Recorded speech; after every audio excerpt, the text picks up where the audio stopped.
Brave challenges you? Well, my other daughter, Gabriella, has special needs, and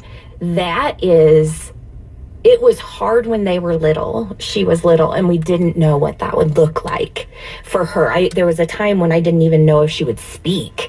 She was 18 months old, and we were just really starting to recognize there's something going on underneath, and we don't know how to put our finger on it.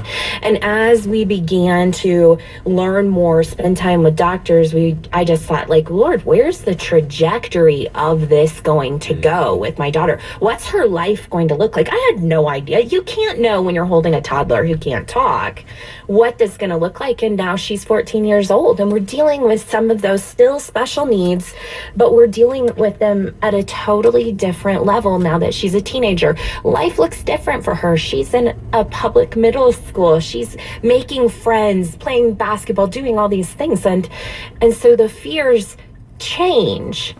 And I still wonder sometimes about the trajectory, but believe God is not just believe that there is a God, but believe the promises that he has given to our children, which for me is he is always with them.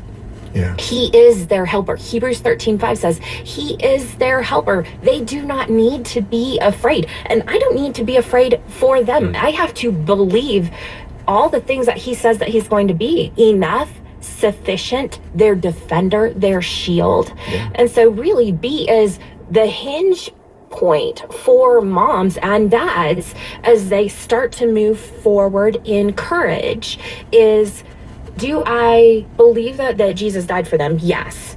But do I believe that he's actively, presently working in their lives? That's the question I need to ask. Yeah, I mean, it's so good. At a cultural level, I remember having a discussion with a friend of mine who's not a Christian, and he said to me, I get really worried when you Christians are really worried. Because if you're worried, I need to be worried. And that's applicable to our children, isn't it? When they see us full of anxiety, full of fear about whatever it is, that communicates something to them about faith. Right. And they have to see us needing God for something. Yeah, that's good. So that's B. R is for reflect in the acronym BRAVE. I'm going to keep repeating that for people bouncing in and out listening to us. What is reflect? What does that mean? So reflect is spending time asking questions about where our children are in the middle of their developmental and spiritual growth process. But you even take notes. I was really impressed with that. Oh, I do. You do it like a student, which I hated taking notes in college and high school because I'm an auditory learner. But I'm really engaged with noticing where my children are at. I mean, I was the one that noticed they needed glasses at 2-3 years old because they were watching television in a weird way, right? That kind of thing. But you're taking notes and being that proactive and knowing your children. Well, I want to be honest and just say that there was a time that I set my son up on the counter because I said, you need to hurry up. We're going. I need you to get your shoes on, tie your shoes, and get in the car. And he looked at me and he said, I can't tie my shoes. And that should have been no big deal at age like 7.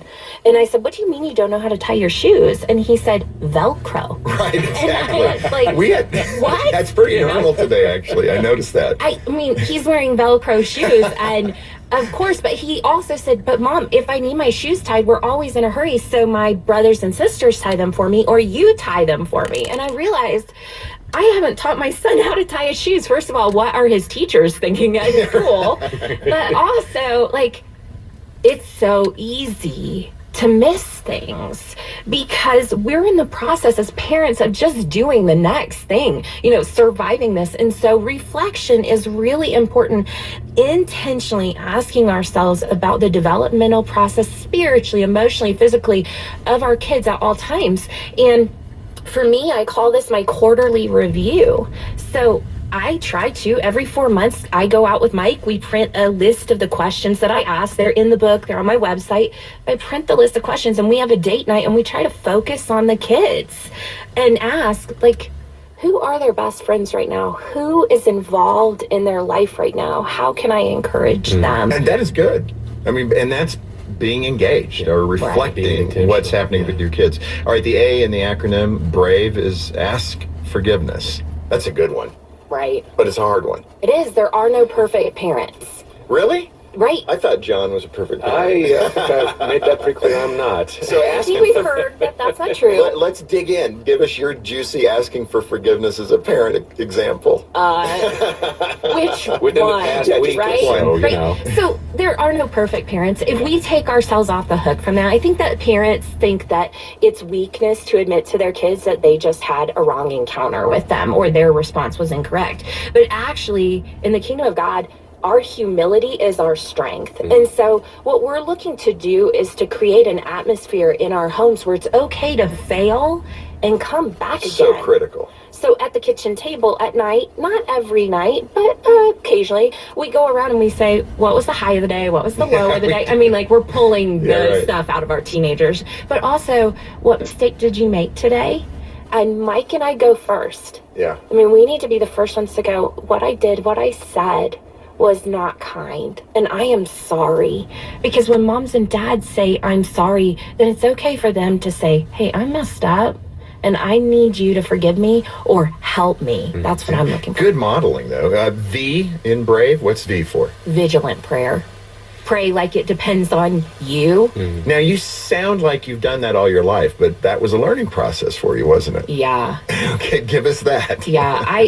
I knew that prayer was important. And even though I've been a student of the word for 20 some years, prayer felt like an area of defeat in my life. And I work with Moms in Prayer International for 5 years now. And I learned that most men feel incompetent in the area of prayer. We put such a focus on it, but we don't ever teach how to do that. In fact, you're at a women's event, and your friend who you looked up to and you thought was this prayer warrior, when the person on stage said, how many of you have a prayer warrior attitude? She didn't put her hand up, and neither did you, and many other women. Yeah, I don't know anybody who's gonna like, I'm a prayer warrior, pick me, let me jump up there, because there's always room for growth. But when it comes to our kids, we can't bank on anybody else praying for them, and no one knows your child like you do. Right. I mean, as moms, we know when a freckle grows on their skin.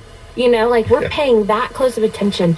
We can ask God for the details of their lives better than anyone else can. And we got to give the E, so it's not brav. So brave. Thank you. What is the E? E is equip them. And what does that look like? That's a big one. We have to decide that this is our job. That's our job, not our youth pastor's job, not their teacher's job. It's our job to teach them what following Jesus looks like in this generation. And so there's some critical things that we need to teach them. Yeah. In fact, Lee, you have a story. You and your daughter were on a wilderness race of some sort. What happened, and how did that equip her? Well, our family was running a 5K together. Okay, I'm out of here. Yeah. I've never done it. Well done. Good for you. I said we ran. I didn't say we're running now. That's okay. Anything with the word ran in it is really impressive. Well, we woke up early in the morning, and it was my husband, my son, and Lexi Beth and I. And you just need to know, Lexi Beth ran 3 miles at 3 years old in flip-flops. Wow. I really think she's like Eric One of Little. those Like, she was just naturals. born to Yeah. run. She likes it. I think it's torture. Right. So I'm with you. and so we started running, and I knew that we were safe enough on this course to let her just run. And there's not very often as parents with young kids where you're like, it's safe, you just do what you're gonna do. But we were with friends and family, it was fine. And so we started out, and I just said, you run till the end, babe, you run. And that was so fun. My husband has a bad knee, but he was running with our son, who's actually older than Lexi.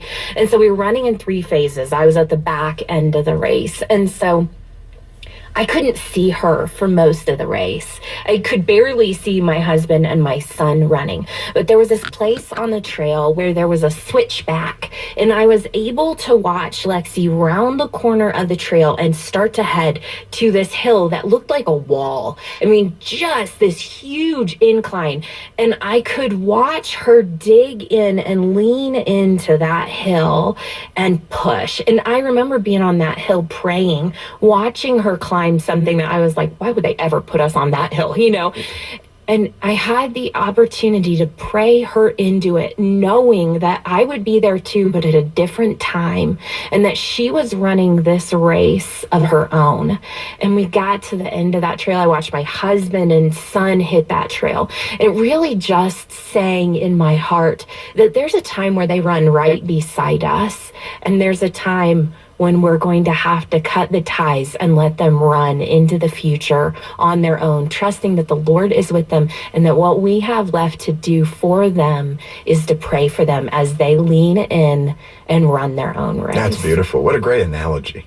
Well, running has all kinds of analogies, doesn't it? I think that's why Paul says, run the race before us. It's just such a tangible thing. Well, and again, that's what makes that acronym BRAVE so good. And we'll post that on the website, John. Yep. And Lee, man, this has been good stuff. I hope people get a hold of your book, Brave Moms, Brave Kids. You can certainly do it right here through Focus on the Family.